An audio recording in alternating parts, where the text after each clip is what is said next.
What's up, everybody? Welcome to Clown World News. It's your host, Towels. Today we're talking about an awesome thing that Trump just did. Trump wants to ban. Let's just look at some spin on it so you can know what to think before you check it out. Trump orders crackdown on federal anti-racism training, calling it anti-American.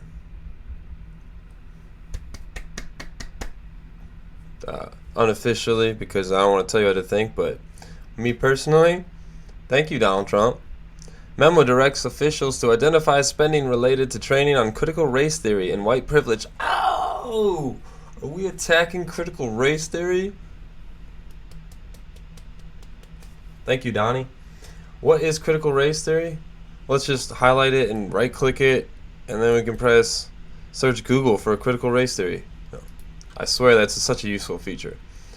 Critical race theory is a theoretical framework in the social sciences developed out of postmodern philosophy that uses critical theory to examine society and culture as they relate to categorizations of race, law, and power.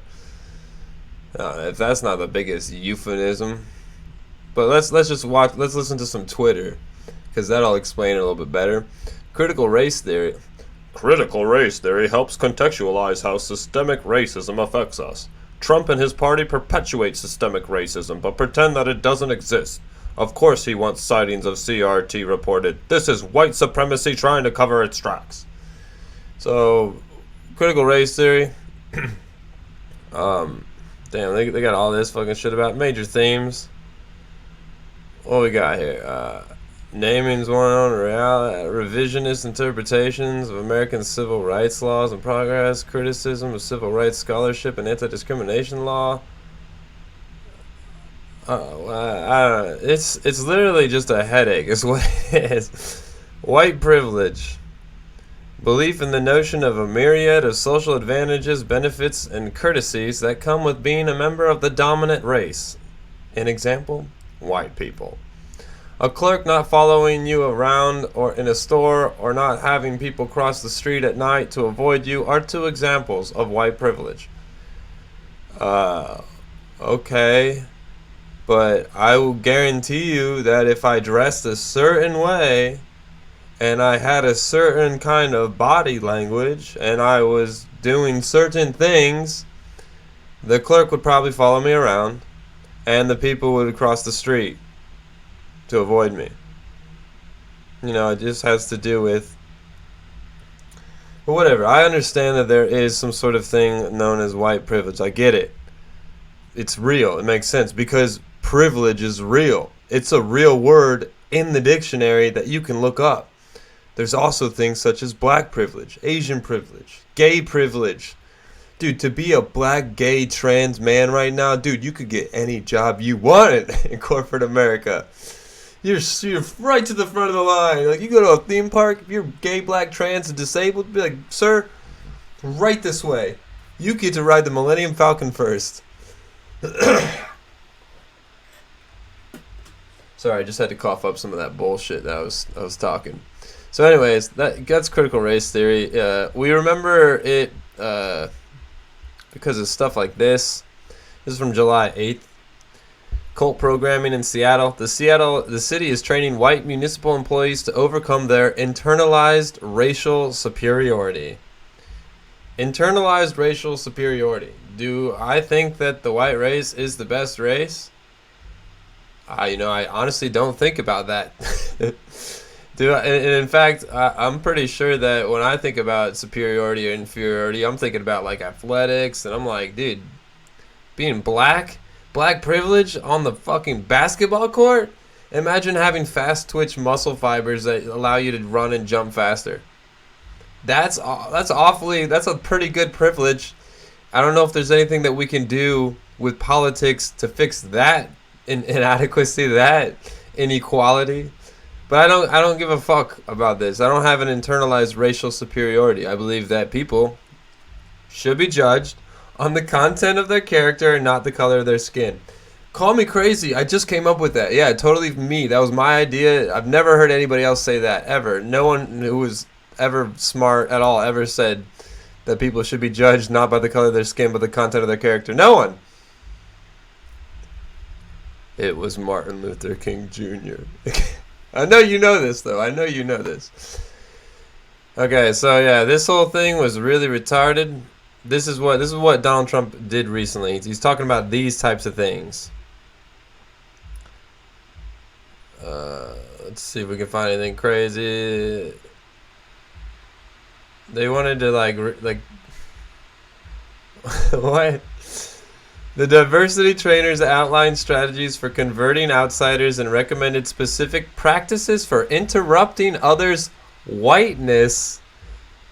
In effect, the activists have organized an ideological pyramid scheme using public dollars to establish their authority within the government, then using that authority to recruit others into the program. As Lindsay writes, the goal is no longer to indoctrinate on what is right think and wrong think. It is to make the subject's thinking be completely in line with the view of the world described by the cult doctrine. Well, that's actually very refreshing to hear. Very, very refreshing. Segregated diversity training at Seattle Hall stirs. Oh, we got Michigan employees had to do some shit too. But I just want to find a little highlight of what they had to do. They had to basically write an affirmation that they benefit from racism and shit like that. It's nonsense that you'd force people to do that. So Trump, here we go with the BBC News. Trump bans anti-American diversity training. A U.S. memo to government agencies says it has come to his attention that millions of dollars of taxpayers' money has funded such trainings. The document says these sessions only foster resentment in the workforce. Mr. Trump, never heard it said like that before. Mr. Trump has previously said that he does not believe systemic racism is a problem in the U.S. The memo comes amid the social justice protests that have swept the nation in recent months. Alright, let's just read the memo. Fuck BBC and fuck The Guardian. You wanna know why fuck The Guardian? Because you're reading this. You're reading this shit, and then all of a sudden, democracy is in peril. You're like, is this still the same article? What the fuck? Ahead of this year's U.S. election, Donald Trump is busy running the largest misinformation campaign in history as he questions the legitimacy of voting by mail. You ever like project? You know what? Dude, you could start an entire movie theater industry with all this projection. The largest misinformation campaign in history is probably what Facebook and big tech is doing by trying to claim that voting by mail isn't ripe with fraud. But yeah, so if you're reading this article, all of a sudden it just like, give us money because you're afraid.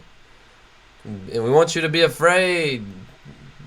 I don't know, vote our politics and then give us money to do it? Like, how do they convince people to do that shit? How does the Washington Post and the New York Times convince people to pay money to be obviously like yelled at and scolded, and it's like an abuser. It's Big Brother abuser abusing them. Just like Biden talking about, like they're doing war games over whether or not Donald Trump will peacefully relinquish power, and they're saying that if Biden wins, it will be peaceful. It'll be easy. Nothing bad will happen. We don't have to worry about that. But if Trump wins, then he's never gonna give up the power.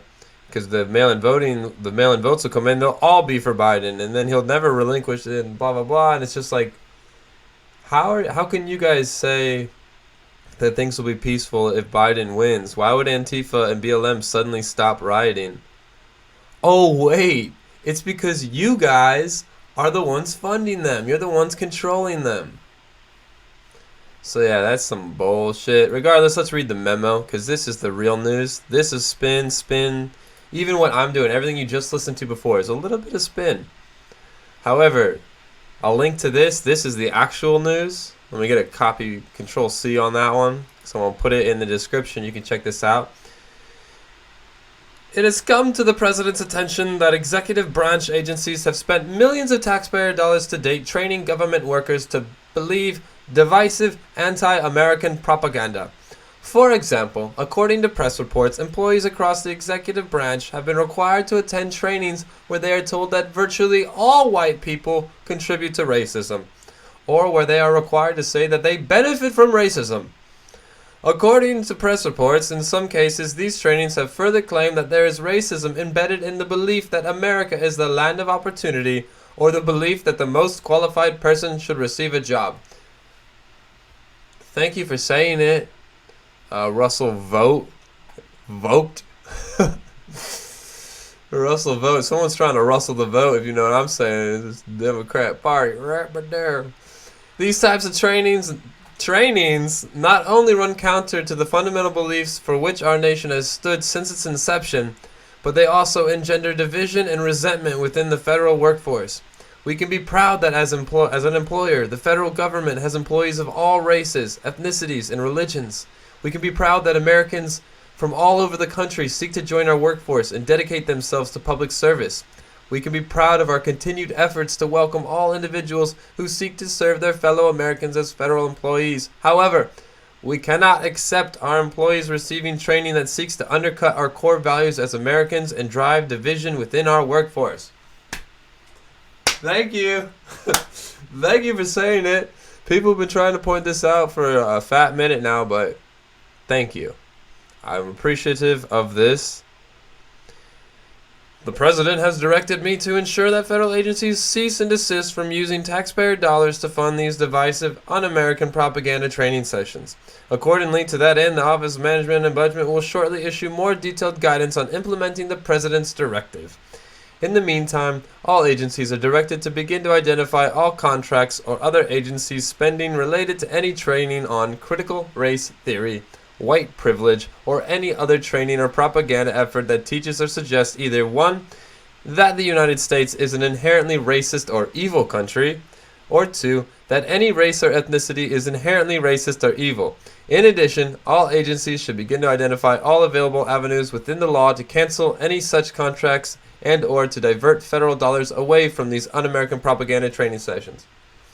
If you want to fund that shit, you can pull it out of your own pocket. Taxpayers should not be. It just is ridiculous. You're paying taxes to a country so that these workers within the country can spend your taxpayer dollars to tell you that your country is evil and that you are inherently evil because you're a white man, a white woman, a white person. That's racist. How do people not get this? Like, the goal to end racism is not revenge, it's equality.